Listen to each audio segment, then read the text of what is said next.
Good evening. It's just gone 6 o'clock on Saturday, the 25th of January, and welcome to our evening news programme. And in the news this week, a motorcycle ride out led by Dorset-based charity DocBike brought festive cheer to young patients staying in Kingfisher Ward at Dorset County Hospital on Christmas Day. On Sunday, the 22nd of December, over 50 big-hearted bikers took part in DocBike's brand new Santa Toy Run event to donate special gifts to young patients unable to spend Christmas Day at home with their families. Despite challenging weather conditions on the morning, the rain cleared just in time for the ride out to set off. The Churchill Arms in Alderholt at 11:30, with bikers donning their best Christmas fancy dressed outfits, was the starting position. After completing the special 35-mile ride out, bikers were greeted with a warm welcome by staff from Kingfisher Ward, who gladly accepted their generously donated gifts for patients to open on Christmas Day. Kingfisher Ward is Dorset County Hospital's ward for children and young people aged from 0 up to 17 years and provides a friendly, safe and welcoming environment for young patients being cared for at the hospital. Staff at Kingfisher Ward adopt a philosophy of family-centred care, with each child or young person being cared for as an individual as well as being part of a family. Commenting on the joy of the donated gifts brought to the young patients, Emma Davies, who's the Kingfisher Ward manager at Dorset County Hospital, said, "On behalf of Kingfisher Ward, thank you so much for your generous donations. The kindness and support makes a meaningful difference to the children receiving care in hospital. We truly appreciate your contributions and we loved seeing the joy and excitement this brought to them." Now, for more information about DocBike's work or to donate to their charity, visit their website at www.docbike.org. That's www.docbike.org. Dorset charity Weldmar Hospice Care has raised an incredible £16,778 in its most successful annual tree cycle campaign to date, with 1,440 trees collected by volunteers from across the county in return for donations to the charity. The money raised from supporters' generous donations will help to fund the specialist end-of-life care for adults with life-limiting illnesses across Dorset and support for their loved ones too. With increasing costs of providing services, the money raised from initiatives such as this is needed now more than ever. Weldmar fundraising lead Fiona Hansford leads the initiative. She said, "We are blown away by the amount of support we have had from the local community, which has led us to having yet another record-breaking year, both for the amount of trees collected and the money raised for Weldmar Hospice Care. I enjoy going out and helping collect the trees. The volunteers who offer their time to collect the trees are amazing, and we couldn't do it without them. We are also extremely grateful to Trinity Street Christmas Trees for partnering with us yet again and for all the work they put into helping it run smoothly."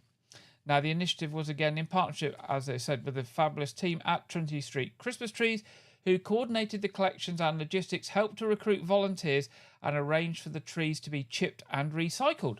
The chipping of the trees was carried out free of charge by Tree Cycle supporters Knighton Countryside Management.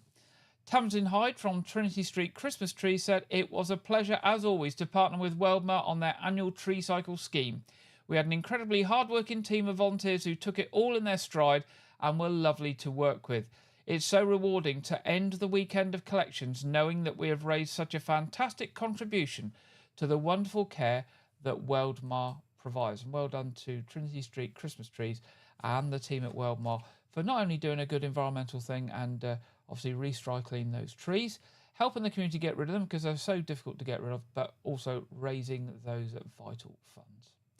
Now, a fire which broke out in the roof of a Dorchester care home on Saturday the 18th of January is believed to have been caused by a faulty power wall socket.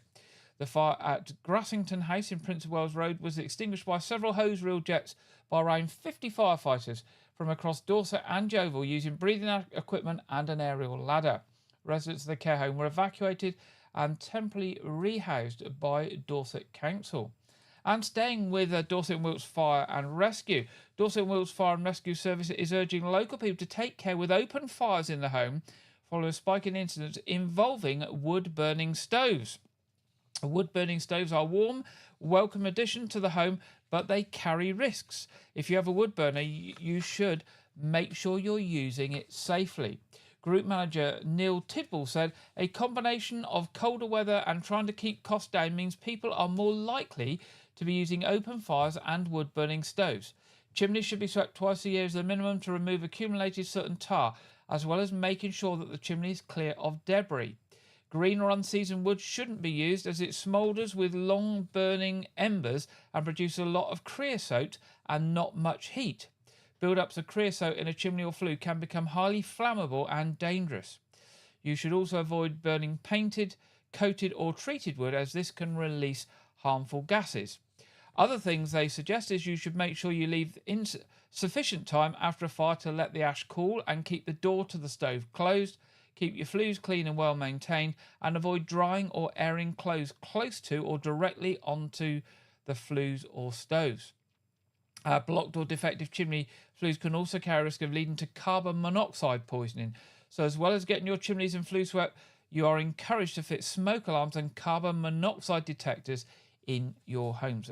All good advice there from Dorset and Wiltshire Fire and Rescue Service. And if you want more advice on staying warm safely this winter, you can visit their website at www.dwfire.org.uk/staying-warm-safely. That's dwfire.org.uk/staying-warm-safely. Families in Portland will soon benefit from a new family hub based at Portland Community Hospital, with additional network points across the island to improve access to vital services and activities. Family hubs provide a range of support for families with children from conception through to 18 or to 25 for those with special educational needs and disabilities. Services include things like play and learning sessions, health visiting and midwifery appointments, parenting advice and courses, and much more. Following feedback from the Portland community earlier this year, 75% of respondents selected Portland Community Hospital as their preferred location for a family hub. Key suggestions from the community have included enhanced support for children with special educational needs, increased opportunities for youth volunteering and the creation of safe spaces for teenagers, the provision of dedicated LGBTQ+ support and safe spaces, and improvements to transport and accessibility to ensure services can be easily reached.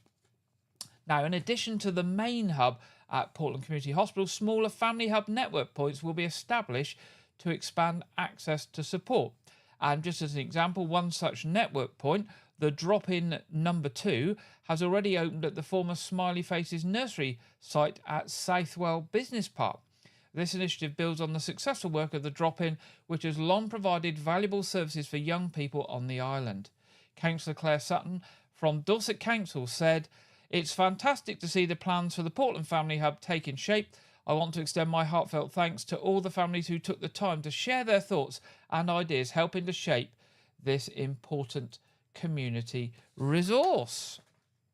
Now, a Weymouth-based singer and songwriter could have 3 self-penned songs in the Eurovision Song Contest finals this year.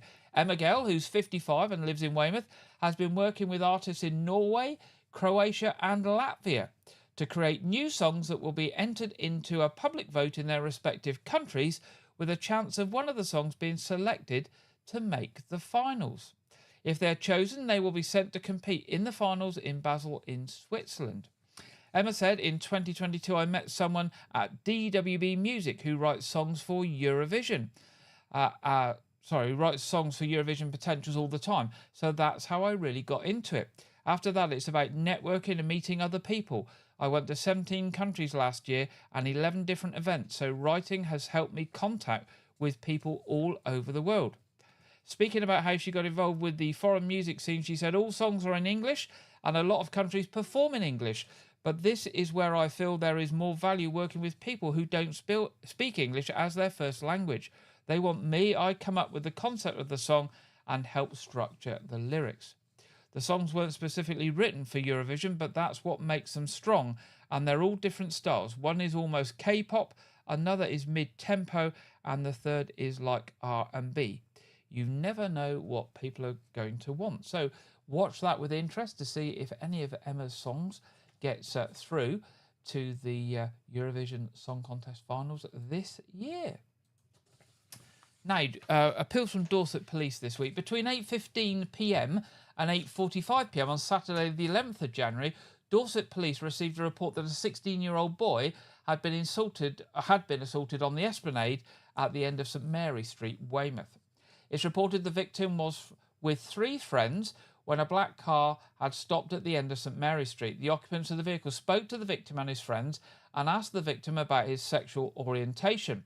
After the victim responded, one of the occupants got out of the vehicle and assaulted the victim by headbutting him. The offender is described as male, 5 feet 11 inches tall, with brown hair and was wearing a blue tracksuit.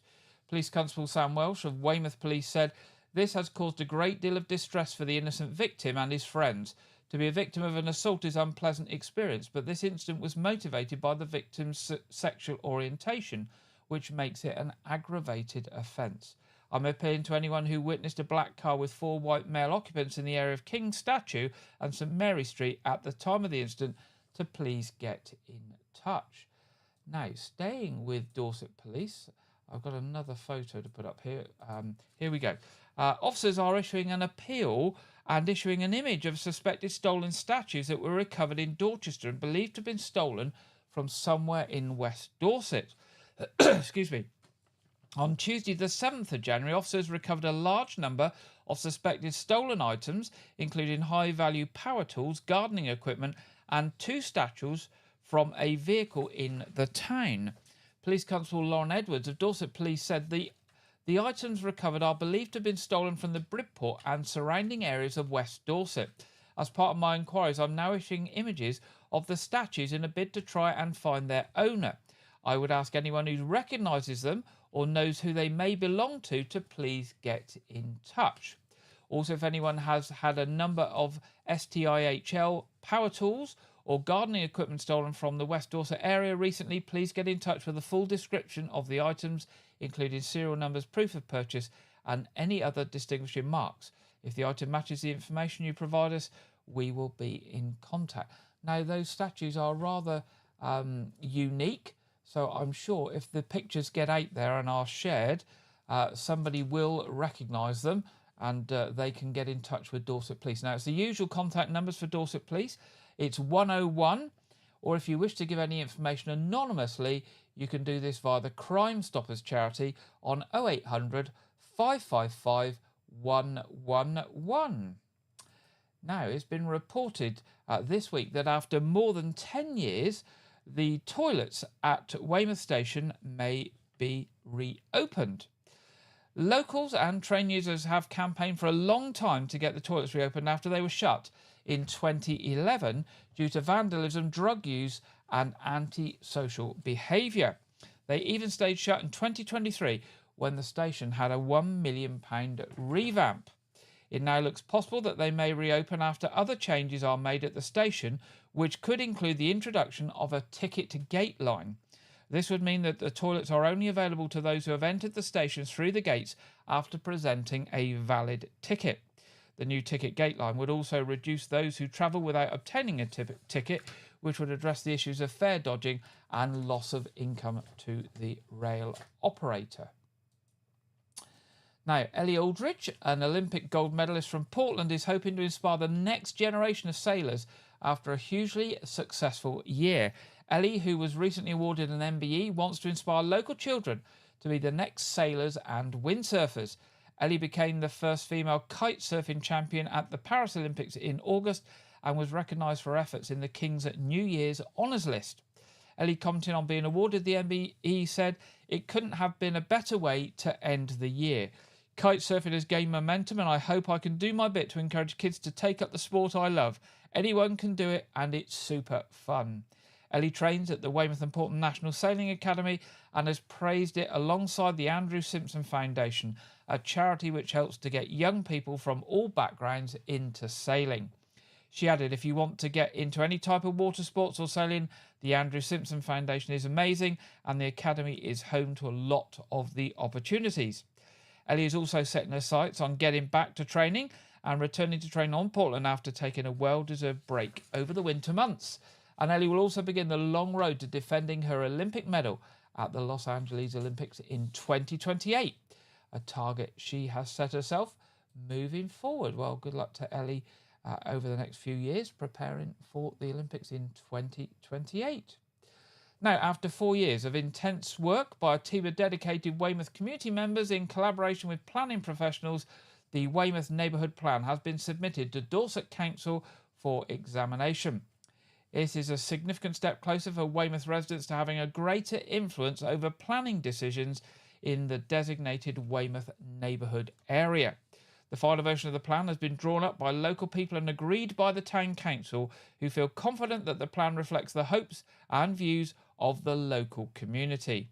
If the neighbourhood plan is approved, following examination and supported by a local referendum, it will be used to inform decisions on planning applications in consultation with the National Planning Policy Framework and the adopted local plan. Now, Dorset Council is required to consult on the plan proposals before examination can take place.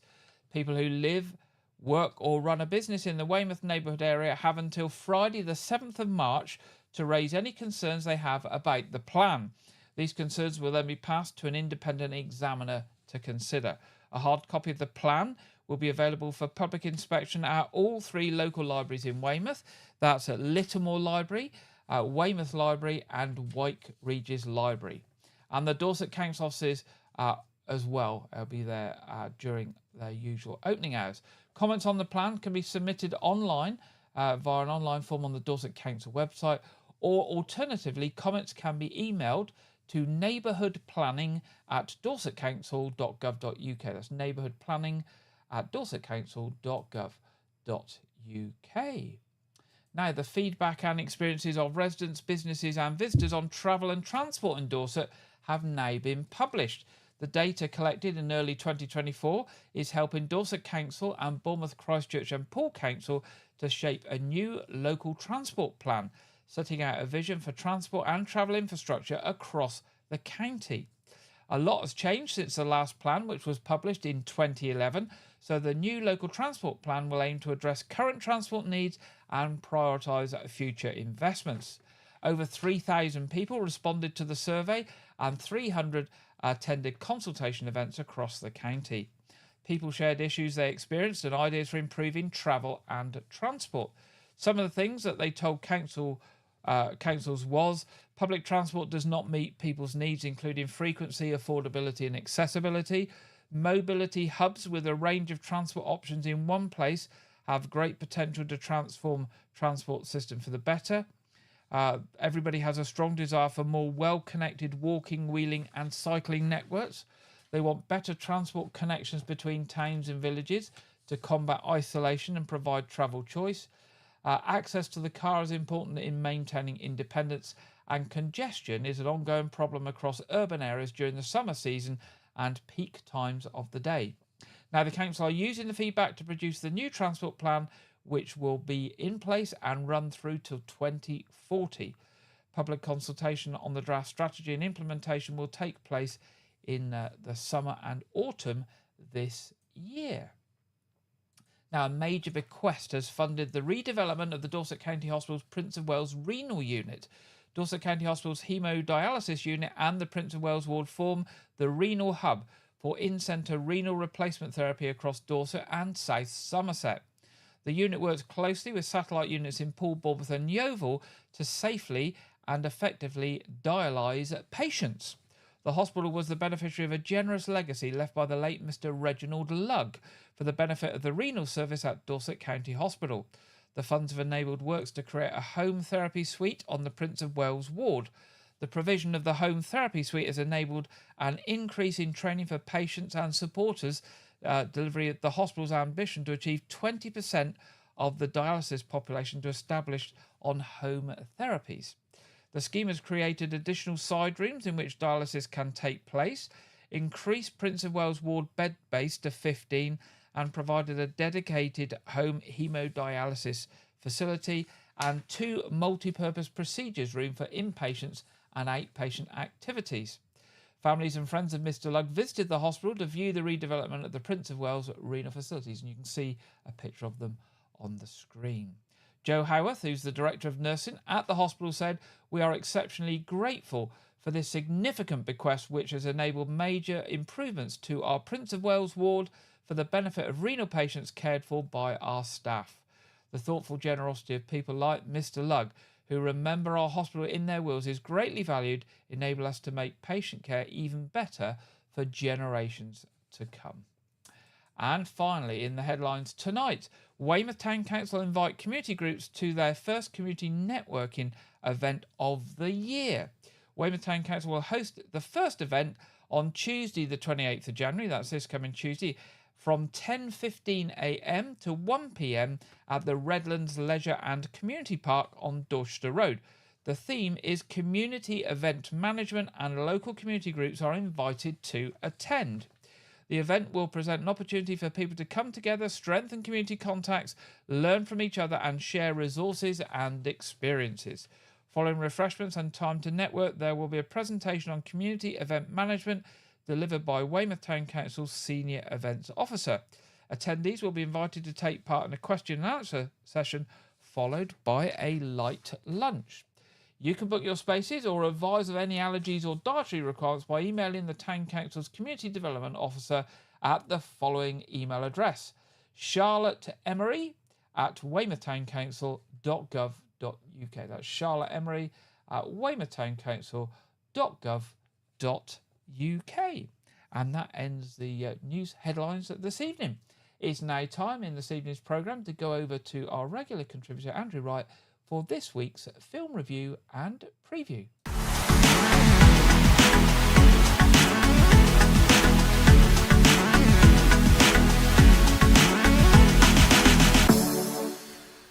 Welcome to White Regis TV film review and preview. I'm Andrew Wright. This week, The Wild Robot was released on home video.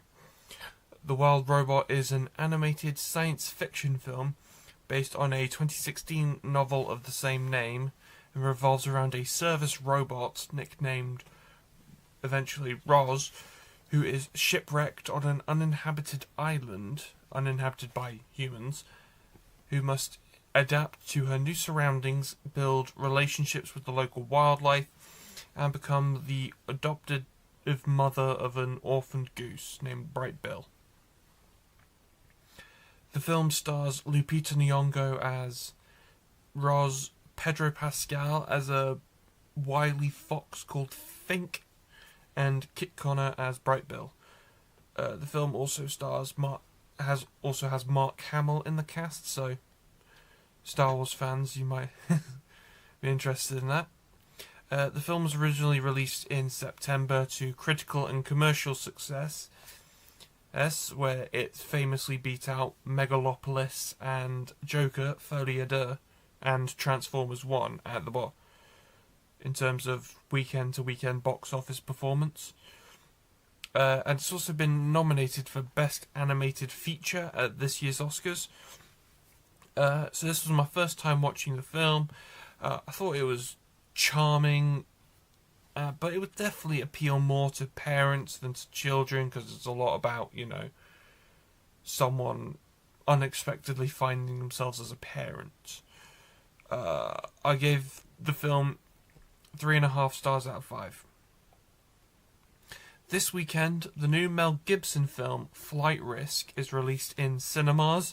The film is an action thriller film starring Mark Wahlberg, Michelle Dockery, and Topher Grace. The film revolves around a US Marshal transporting a federal witness in a plane across Alaska, when the pilot turns out to be a hitman, but there are also others who want to eliminate them. So Mark Wahlberg had shaved his head, give himself like a receding hairline, bit of balding. He did that to his hair, so that's in the film. Currently, there are limited reviews available when I'm recording this, but from the looks of it, I did try and look online for some reviews to see if there were any early ones. It could be an audience favourite, but it probably won't land with critics, especially as Mel Gibson might be iced out of Hollywood now. but I don't think it'll land with critics. These types of films generally don't. Flight Risk is in cinemas now. That's all I have for this week, but be sure to check back next week where I'll be talking about the UK release of Oscar nominee The Brutalist. Now back to Gary in the studio. Thank you very much there, Andrew, and we'll be back with Andrew as usual next week to see what he's got in store with us. It's now time in this week's programme to go over to the Met Office for the Saturday evening weather forecast, and this week we're joined by Ellie Glazier.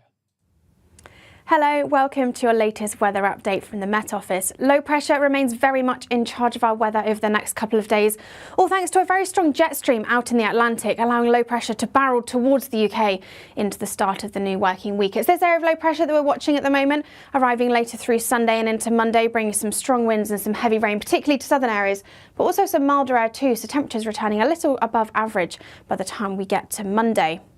Back to what we've got out there at the moment though, and a band of showery rain across Northern Ireland spreads its way eastwards into parts of northern England, into Scotland too. We could see some sleet and snow, particularly over any high ground, but generally that rain fizzling out across much of England into the early hours of Sunday morning. We'll then see some clear spells developing behind, and that will allow temperatures to drop a little below freezing, particularly across parts of Scotland and Northern Ireland during the early hours of Sunday morning. So some frost and perhaps some ice likely to start on Sunday. A little bit of a milder and cloudier start across much of England and Wales though. Outbreaks of heavy rain soon arriving across the southwest, spreading north and eastwards through Sunday morning. There could be some quite heavy downpours here, particularly across parts of Wales, southwest England, and then later into parts of Northern Ireland, Northern England and eastern parts of England too. Scotland always holding on to that drier weather for a little longer, perhaps some sunshine through the afternoon, but heavy blustery showers soon feeding into the southwest. And with that southwesterly breeze just drawing up some slightly milder air here, so temperatures a little above average, 10 or 11 degrees as a maximum, but generally elsewhere those temperatures are around about average for the time of year. As we then go through the rest of Sunday evening, heavy and blustery showers continuing to pile in across the southwest, and that weather front spreading its way northwards into parts of Scotland again, perhaps falling as sleet and snow over any high ground into the early hours of Monday morning. Further outbreaks of rain arriving across the southeast, this heading north and eastwards again, but perhaps could cause some spray on the roads during Monday morning's rush hour, and further heavy blustery showers feeding into the southwest into the start of the new working week. With all that cloud and rain around and those strong winds too, likely to be a bit of a milder night and a milder start to the day on Monday, temperatures widely in the mid to high single figures. So a damp and windy start for many of us on Monday morning. Heavy blustery showers feeding in from the southwest, these perhaps merging to longer spells of rain across parts of Northern Ireland, Wales and northern parts of England and even into southern parts of Scotland too. There will be some plenty of blustery showers as well across the far north of Scotland, and those again merging to longer spells of rain across western parts, although perhaps staying a little drier across the southeast through Monday afternoon. With those brisk southwesterly winds, we're feeding in that milder air. As I mentioned, temperatures 9, 10, perhaps 11 degrees and 6 or 7 further north, so quite widely a little above average for the time of year. Further wet and windy weather is likely as we head through much of next week, so do make sure you hit subscribe on our YouTube channel to never miss a weather update. Bye for now. Thank you very much there, Ellie, for the Saturday evening weather forecast. Just looking at the local forecast for the week ahead. Oh dear, we have 3 spots of rain on quite a few days this week. We have some sunshine as well, so let's hope those periods of sunshine are greater than the periods of rain. The good thing is, though, that those temperatures, although a little on the chilly side, are not down to freezing, which, again, we've had quite a mild winter, although this morning I did notice that the car windscreen was frozen on the outside and the inside, which has been quite unusual this winter. Now, just moving on to our What's On section. Coming up at Weymouth Pavilion, 7th of February, Absolute Reggae, 8th of February, Disco Inferno, 12th of February, Shakespeare by the Sea, and the 13th and 14th of February, John Bishop. More details on those and to buy tickets at weymouthpavilion.com is the website, or the box office is 01305 783 225. First things coming up at the Knowth Fort is the 15th to the 23rd of February, which is the World War II week, and family activities. Science Weekend on the 8th and 9th of March, and they'll soon be populating their website with other things that are happening through the summer season. So do pop along to their website at noathfort.org.uk. Arts Reach, the next thing's coming up there in sort of South and West Dorset. 31st of January, Joy at West Stafford Village Hall. 2nd of February, Joy at Shipton Gorge Village Hall. And the 14th of February, Last Dance Studios at Portisham Village Hall. More information and tickets on all Arts Reach events across the whole of Dorset are available on artsreach.co.uk. And finally, church services in Wyke and surrounding areas this weekend. 8 o'clock communion at All Saints Church, 9:30 communion at All Saints Church, and 11 o'clock communion at St Edmund Church Lanehouse. Right, we're almost at the end of this week's programme. Just to remind you that our quiz, our Saturday evening quiz, will be on at 7:30 this evening. That is open to all. It's free of charge. It's family friendly and there for the whole community. So do please join us if you fancy a quiz on a Saturday evening and there's nothing on the TV or you haven't got something to go out to. Failing that, we will be back next Saturday at 6 o'clock as usual. If you have any news or events information to share with us, as ever, do drop us an email to our email address at news@whiteridges.tv. We would love to hear from you. Other than that, brings me to the end of this week's programme. Hope you have a good weekend ahead, and the week ahead is good for you, whatever you have in store. And I look forward to being back with you next Saturday at 6 o'clock. Good night.